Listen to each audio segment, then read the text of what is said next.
Où faudrait-il chercher la genèse de Croisade et de Nomade? Est-ce que c'est dans les contes de Mille et une nuits par exemple? Oui, oui, ça c'est... bon, d'abord, il y a une base historique, on va dire, qui nous a servi de point de départ, avec Jean Dufaux, mon scénariste. Et puis on s'est vite rendu compte que raconter une histoire juste historique nous embêtait un peu. Donc on a commencé à prendre des sentiers plus mystérieux, plus fantastiques. Et on est tombé pile poil dans les contes des Mille et une nuits. Un thème qui est très très... qui tient à cœur à Jean Dufaux. C'est quelque chose qu'il adore, donc il aime explorer ces contes-là. Donc on part dedans, tout en restant quand même très accessible à tout le monde. Donc on essaye de donner un peu de tout. Voilà. Ce qui frappe dans Croisade, c'est une unité. Le récit, le dessin, à la couleur. Est-ce que c'est facile de créer une telle homogénéité? Non, je pense que c'est très rare. Quelque chose me plairait, par exemple, moi, c'est de sortir Croisade ou Nomade sans le nom des auteurs. Parce qu'effectivement, je trouve qu'on a trouvé une belle osmose entre nous trois. Il n'y a pas de séparation, on va dire, il n'y a pas de scénariste, de dessinateur, de coloriste. Pour moi, c'est vraiment un tout. Chacun a une étape précise à faire, mais on intervient tous dans le travail de l'autre. Jean intervient dans mon travail, je mets mon nez dans le scénario aussi. Et Jean-Jacques Chagnot, mon coloriste, je lui demande beaucoup de... On a vraiment une relation très, très étroite, très sympa, je trouve, parce qu'on se partage beaucoup d'informations. Et dès qu'il a quelque chose d'intéressant à me dire ou une idée, il m'en fait part. Donc voilà, on met tous chacun un petit pion dans l'élément de l'autre, dans l'univers de l'autre. Et ça fait, je pense, une belle unité. C'est ce qui se dégage de Croisade. Tu interviens sur le scénario aussi? Oui, oui. Oui, mais pas discrètement, on va dire. Je ne vais pas dire à Jean Dufaux, il faudrait que tu changes quelque chose. Non, non, c'est beaucoup plus subtil. C'est des échanges, des envies graphiques. Et puis, par exemple, j'ai aussi la liberté de changer les cases. Je peux rajouter une ou deux cases par planche si je veux, ou en enlever. Notre travail à nous, c'est l'univers de Croisade, de Nomade, et de faire le mieux possible. Donc, à partir de là, peu importe qui fait quoi. C'est vraiment...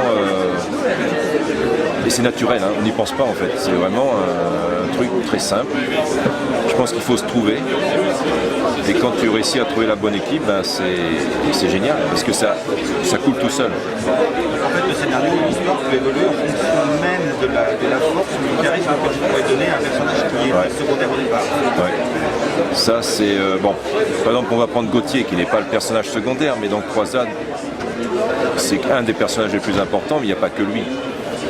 Et j'avais demandé à Jean, par exemple, ça serait sympa de prendre Gauthier de Flandre et de découvrir un peu ses origines. Donc de retourner en Flandre, de voir comment ce gamin, ce jeune chevalier est devenu donc le Gauthier qu'on connaît maintenant. Et Jean, sans rien dire, un jour, paf, est arrivé avec le scénario du tome 2, qui sortira en septembre cette année. Il m'a raconté une belle scène de flashback, qui est quand même une bonne dizaine de planches, où on voit le Gauthier à différents âges. Donc ça, c'est la petite surprise du tome 2. Voilà, donc c'est une envie... Moi, je pousse pour découvrir certains aspects de Gauthier, et Jean me donne l'opportunité de le faire. Après, par exemple, géographiquement, je voulais changer de lieu, on va dire, et j'ai proposé Saint-Jean-d'Acre. Puis ça serait sympa d'aller à Saint-Jean-d'Acre, parce que déjà, bon, c'est le port, les bateaux, c'est un autre souffle. Même si on reste en Orient, ça change tout de suite. Parce que là, tu as le ciel, on va dire, un peu plus nuageux, il y a l'air marin, même si on ne le sent pas dans la BD, mais il faut le créer, tout ça, il faut le faire ressortir. Donc maintenant, paf, on est là-dedans, et ça, c'est un plaisir, hein, vraiment. Avec Nomade, on reste totalement dans l'univers de Croisade, et pourtant le rythme est différent, beaucoup plus rapide, beaucoup plus dense. Qu'est-ce qui explique cette volonté d'avoir une action plus resserrée, plus temps? Encore une fois, c'est un travail d'équipe. Jean Dufaux a une certaine manière d'écrire, il a on va dire un schéma très, très carré sur son écriture avec ses personnages qu'il aime bien jouer avec tout ça. Et moi j'ai une façon de voir les choses un peu plus rapide, donc c'est peut-être le travail aux États-Unis, je ne sais pas, ou ma personnalité, mais j'aime me concentrer sur quelques personnages. Donc j'ai demandé à Jean, ça serait quand même pas mal de se concentrer sur Gauthier pour commencer. On va le suivre, on met vraiment la caméra très proche de lui et on suit ses aventures, un peu comme les BD qu'on lisait il y a 20 ans on va dire, ou même plus, avec les Bernard Prince, les Comanches. Moi c'est ça qui m'a donné l'envie de faire de la bande dessinée, c'est des one-shots ou des diptyques, et on n'attend pas 4-5 ans pour connaître la suite, on suit les aventures du héros ou de plusieurs personnages, on vibre avec eux, on termine l'histoire, le bouquin est fini, on a passé un bon moment, on n'a pas besoin d'attendre 1 an, 2 ans pour avoir la suite. D'où cette envie de justement faire quelque chose de plus dense, plus rapide, plus concentré, sans partir dans des labyrinthes impressionnants. Voilà, donc Jean a un peu changé son schéma d'écriture. Ça a donné Nomade 1,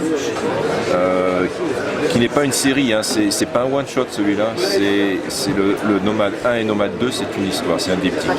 En fait, on aurait dû écrire première partie ici. Voilà, donc c'est un choix volontaire. Mais encore une fois, tout ce qui se passe sur Nomade ou sur Croisade, c'est tellement naturel, ça coule de source. Comment réalise-t-on le casting d'acteurs? Je fais de plus en plus attention. Ouais, ça c'est marrant. Quand j'ai commencé le premier Croisade, je suis un de ces auteurs, et je pense qu'il n'y en a pas beaucoup, je ne fais pas beaucoup de recherches. J'attaque tout de suite sur la planche avec ce que j'ai déjà emmagasiné au fil des années, on va dire. Donc je ne fais pas attention aux détails vestimentaires ou tout ça, j'ai une conception, on va dire. Donc pareil pour le personnage. Jean ne me le décrit pas. Donc la seule chose que je peux utiliser, c'est les dialogues, les actions qu'il traverse dans la bande dessinée, et c'est tout ça qui va me donner son look. Donc au début, je vais dire, mes personnages sont très timides parce que je les découvre en même temps que je les dessine.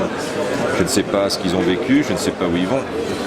Donc au fil des pages, ils prennent de la maturité et je les cerne un peu mieux. Donc Gauthier, on reconnaît Gauthier de la page 1 de Croisade à Nomade, mais il a vachement pris de bouteille. C'est plus du tout le même chevalier, on va dire, graphiquement. Il a subi aussi beaucoup de choses. Et c'est parce que justement, il a subi dans tout ce qu'on a raconté des aventures assez fortes. Et pour moi, le personnage doit évoluer en fonction de ça. Donc voilà, maintenant, c'est vrai que je fais un peu plus attention, j'essaye aussi de varier mes visages, masculins, féminins, donc ça, je vais sur les sites, je sais pas, je vais voir des films d'action, d'aventure, je regarde un peu les personnages. J'ai une idée en tête, par exemple je peux prendre un acteur, je peux prendre, je sais pas, Anthony Hopkins par exemple, et puis là j'ai une bonne tête, mais je vais pas le faire exactement comme lui. Après je vais peut-être dévier, je vais rajouter des cheveux ou une barbichette. Mais c'est vrai que maintenant je vais essayer de trouver le personnage, l'acteur qui aurait pu jouer dans ce film-là, si j'étais le directeur de casting, et après je modifie un peu. On parle de personnages, on va parler des femmes qui sont absolument fabuleuses, mais elles ne sont pas que belles, qu'elles soient soit des guerrières farouches, soit des femmes manipulatrices, elles ont un vrai rôle. C'est important pour toi cet équilibre entre hommes, femmes, c'est pas un album masculin. Non, c'est pas du tout un album masculin, c'est bon, déjà on va laisser c'est laurier à Jean Dufaux quand même, parce que c'est lui qui tire les ficelles. Donc il a quand même une certaine manière de décrire les femmes, les personnages féminins. Elles sont toujours très fortes, elles sont belles, énigmatiques, et en même temps il y a une force qui se dégage. Elles sont manipulatrices, elles sont très sexy aussi. Bon, ça c'est ma manière de les dessiner. Et là, je reviens en arrière. C'est vrai que j'essaye de changer un petit peu ce stéréotype très hollywoodien, on va dire, pour dessiner un peu des femmes un peu plus réelles. Mais moi, j'aime bien ce genre de personnages où ils ont un physique et puis en même temps, leur action est totalement différente de leur physique. Ça, c'est génial. Je suis plus à l'aise pour les personnages masculins pour faire ça, parce qu'avec les tronches des hommes, on peut vraiment aller d'une extrême à l'autre. Les femmes, c'est un peu plus dur. Moi, j'ai du mal à dessiner une femme un peu laide. Si j'élargis son nez ou je fais un menton un peu bizarre, ça va pas être tellement sympa à dessiner tous les jours. Donc, j'ai besoin de me motiver un petit peu, donc on va dessiner des femmes attrayantes. Mais ce qui est bien avec Jean Dufaux, il me pousse dans cette direction justement à travailler plus le rôle du personnage. Donc les expressions sont très importantes. Donc on essaye de les trouver. C'est pas grand chose, hein. C'est un sourcil, c'est un petit truc dans l'œil, un mouvement de tête, comment on se tient pour justement dire le dialogue que Jean a écrit. Donc tout ça, c'est un travail de directeur de film. Ouais, c'est ça. Puisqu'on parle de films, quelles seraient tes références cinématographiques? Ben là, il y a tout. Comme ça, très vite, sans réfléchir, il y a Sergio Leone. Et pour moi, ça a marqué ma jeunesse, ces trucs-là. C'était génial. Il y a Kubrick aussi. Et quand on regarde tous ces films, il y a une certaine lenteur, mais tout est très clair, tout est à la bonne place. Cécile B2000, c'était des films en noir et blanc, c'est lui qui a fait le Cid par exemple. Il a fait un film sur les croisades. Tout est bien posé, à la bonne place, la lumière est excellente. Et ça, pour un auteur, pour un dessinateur, c'est génial parce que tu vois tout de suite. Par contre, quand tu vas voir un film comme Avatar qui est génial, il y en a, ça part dans tous les sens. Ton cerveau, il enregistre que la moitié, et puis c'est pas le même cinéma. Donc je suis très classique dans mes choix d'angle de caméra parce que les angles sont très très bons. On regarde un film d'Hitchcock, juste avec le mouvement de sa caméra, tu as plein d'émotions, de suspense, qui s'en dégagent. Donc faut pas... Et c'est ce que j'essaye de faire dans la bande dessinée. C'est très facile d'en mettre plein la vue avec des cadrages, on sort de la page. C'est ce que je faisais un peu avec Paradis Perdu quand j'étais chez Soleil. Ça s'y prêtait, l'univers s'y prêtait. Mais à force de trop l'utiliser, ça reste, c'est juste, voilà, des trucs qui sortent dans tous les sens. Maintenant, dans Nomade, c'est quand même une structure classique. Et parfois, paf, je sors un peu de la norme. Et puis là, ça met en valeur justement l'action ou le déroulement. Mais c'est un jeu subtil de inspiration de film, mouvement de la caméra, essayer de le reproduire. La bande dessinée, quelles sont tes références? La bande dessinée pour moi c'est Giraud, c'est Herman. Ça, c'est les deux grands auteurs qui m'ont donné cette envie de faire de la bande dessinée. Donc Giraud, Herman. Oui, ça c'est clair. Et puis ça c'est dans la BD franco-belge. Et puis américaine, c'est John Buscema qui a fait de nombreux Conan. Et puis toute la nouvelle école, on va dire, d'image comics dans les années 90. Et pour les films, j'adore Ridley Scott. Ça, c'est visuellement, il est magnifique. Hein. Tu as revu plusieurs fois? Oui, je l'ai revu. Je l'ai vu 2 fois et puis après des petits morceaux par-ci par-là. J'ai même beaucoup aimé son Robin des Bois, alors que je voulais vraiment pas le voir parce que j'avais peut-être une overdose de tout ce genre de film. Et j'ai attendu, je l'ai vu en DVD, et superbe. Mais ça c'est le maniement de l'histoire et puis des acteurs très bien choisis. Et puis voilà, donc ça c'est... Non, les films sont très très importants. C'est une source d'inspiration constante. Gilles Shadow a changé de technique de peinture. Ouais. Et de ton côté, tu as introduit la palette graphique. Ouais. Qu'est-ce que ça change? Alors Jean-Jacques, la seule chose qu'il a changé, c'est sur les 4 premiers tomes de Croisade, on travaillait de couleur traditionnelle, donc avec un bleu, et puis le film noir par-dessus. Donc Jean-Jacques, avec ses aquarelles, faisait le travail, et puis on scannait tout. J'ai voulu essayer quelque chose de différent, où c'est de la couleur directe, on va dire, sur une photocopie de ma planche noir et blanc. C'est pour ça que, si on regarde bien, le noir n'est pas aussi puissant, il est un petit peu perdu dans la couleur. Donc mais ça donne cette unité qu'on parlait au départ. On ne différencie plus le dessin de la couleur. C'est assez un tout. Ça ne met pas mon trait noir en valeur. Mais ça, c'est pas grave. Hein.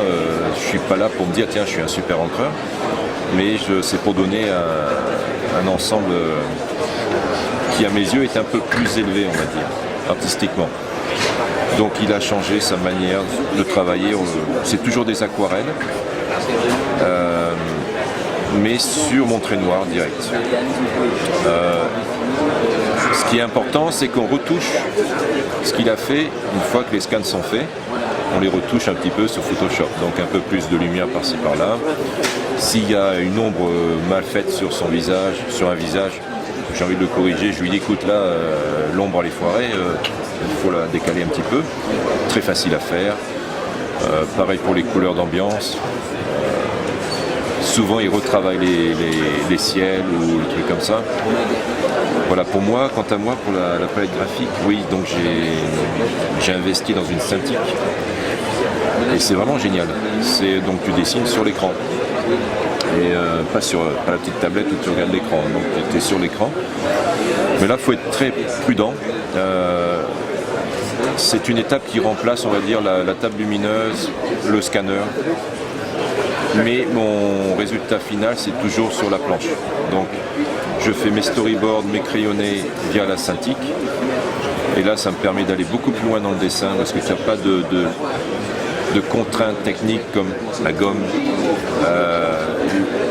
la forme du papier où tu dois rester dans tes cases. Là, tu peux dessiner n'importe comment, tu peux agrandir, réduire, tu peux effacer tout en quelques secondes. T'as pas ce « oh là, j'ai passé 1 heure sur le truc, j'ai pas envie de changer », tu vois. Là, tu changes comme ça d'un coup. Donc ça ouvre de nouvelles portes. Je trouve que mon dessin, on le verra dans le tome 2, parce que ça, c'est pas pour le tome 1. On verra dans le tome 2, je pense que le dessin va beaucoup plus loin. Dans certains cadrages, dans le placement de la caméra, j'ose des choses que je n'osais pas, de peur de les rater, de regommer. C'est très dur une fois que par exemple, un exemple tout simple, tu dessines un personnage, son corps est génial, mais sa tête est trop petite. Il y a quelques années, tu allais faire une photocopie, tu agrandissais la tête et tout ça. Tu perds du temps, c'est incroyable. Soit tu effaces la tête, table lumineuse, tu refais la tête. Tu ne retrouveras jamais la même expression que tu avais.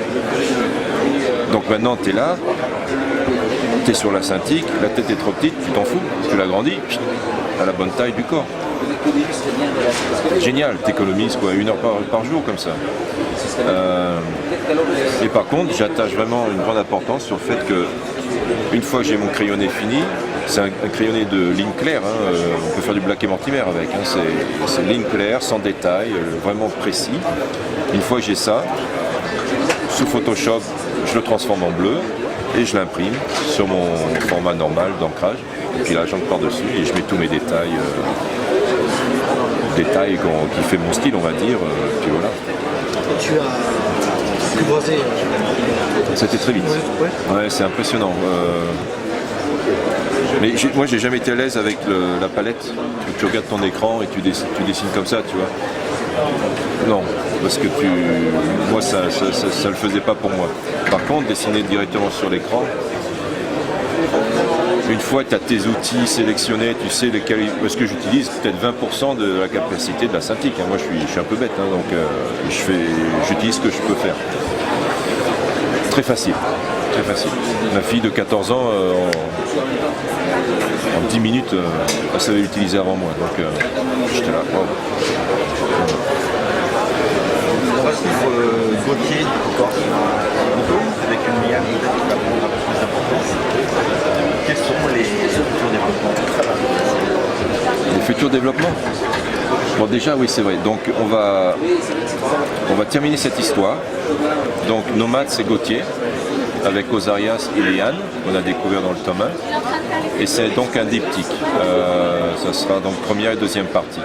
Léane, bon, on a tous compris, elle a le djinn en elle. Donc, certains pouvoirs vont lui permettre d'aider Gauthier, mais aussi de le mettre en danger. On va voir un développement psychologique du personnage de Léane qui va lutter entre ce bien et ce mal qui la ronge, où elle perd quand même beaucoup plus de contrôle sur elle-même. Donc ça, c'est un jeu très intéressant du personnage.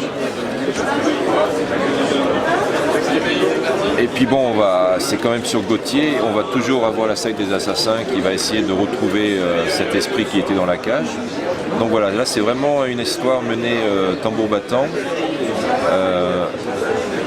avec des nouveaux personnages, avec un bon flashback en Flandre, donc en Europe. Époque médiévale, ça c'était sympa à dessiner, parce que là il y a un peu de neige, il y a tout ça, c'est boueux, c'est très différent de ce qu'on a vu pour l'instant. Et graphiquement, même si c'est le même dessin, c'est autre chose. C'est un autre souffle. Donc avec ça, on s'amuse. Maintenant, après, pour moi c'était clair dans mon esprit. Peut-être que là, on ne le voit pas trop bien avec la maquette. Ça, c'est une autre question. Un autre sujet plutôt. Les 4 premiers croisades, c'est le socle d'origine. C'est le premier cycle, on va dire. Croisade, les 4 premiers, pour moi, c'était Jérusalem. C'est la grande question, c'est la grande bataille, où il y a plein de personnages. Et voilà. Maintenant, pour moi, c'était Croisade, deuxième époque, deuxième cycle, peu importe, Nomade. Et Nomade, c'est Gauthier. On va le suivre pendant 2 tomes. Peut-être pas en 4 tomes, mais c'est une histoire complète à chaque fois. Et puis après, j'aimerais passer à Syria, avec ses amours avec le sultan. Qu'est-ce qui va se passer, comment ça va se développer. Donc il y a ça. Il y a le maître des machines avec Eleanor.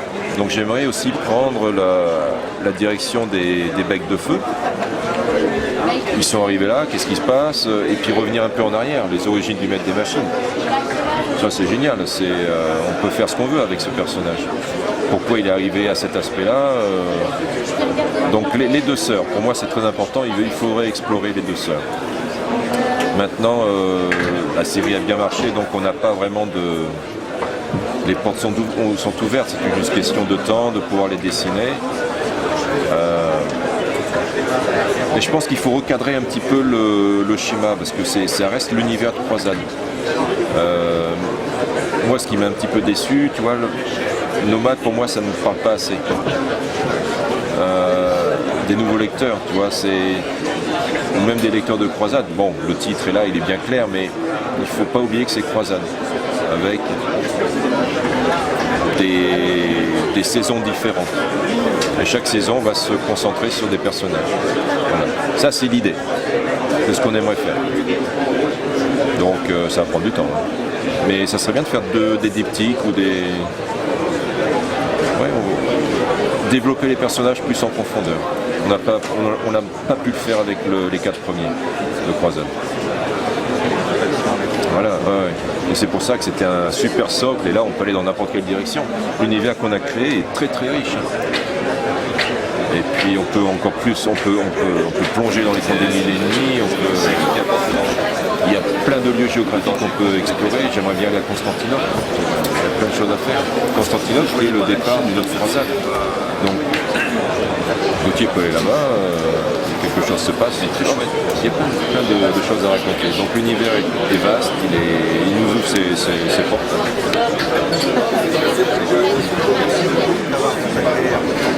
Je vous remercie. Oui, mais j'essaie de pas trop y penser parce que c'est terrible hein, quand tu vois l'univers de Croisade, de Nomade. C'est quelque chose maintenant qui est assez facile. Je le maîtrise mieux qu'avant. Mais aussi une sorte de facilité. Maintenant, il y a 2 autres univers que j'ai envie d'explorer.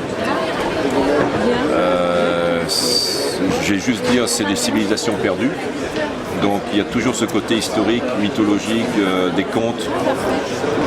Donc prendre un élément que tout le monde connaît et puis le forger à notre manière. Tu vois. Donc prendre un univers et puis le déformer, rajouter des pièces. Donc j'aimerais bien changer d'époque, aller en Amazonie, voilà, changer. Après, ben, on verra si tout. Parce que c'est que. J'envie les scénaristes. Hein. Les scénaristes, ils peuvent écrire 5 livres par an s'ils veulent, facile. Un dessinateur, je suis assez rapide, mais bon, je peux en faire quoi 3 en 2 ans, c'est tout. Hein. Donc, Juste faire au scénariste, pas tout de suite, pas tout de suite. Là, j'apprends de Jean Dufaux, parce que bon, je suis à la bonne école, donc il y a encore pas mal de choses à apprendre là-dessus. Je pense que je pourrais facilement faire un album complet, mais j'aurais besoin d'aide pour les dialogues. Quelqu'un comme Herman pourrait faire mes dialogues, je serais content. Ça serait sympa. Mais voilà, il y a plein de choses à faire. J'espère juste qu'on aura le temps. Voilà. Parce que c'est quand même un métier où il faut cravacher. Hein. Voilà.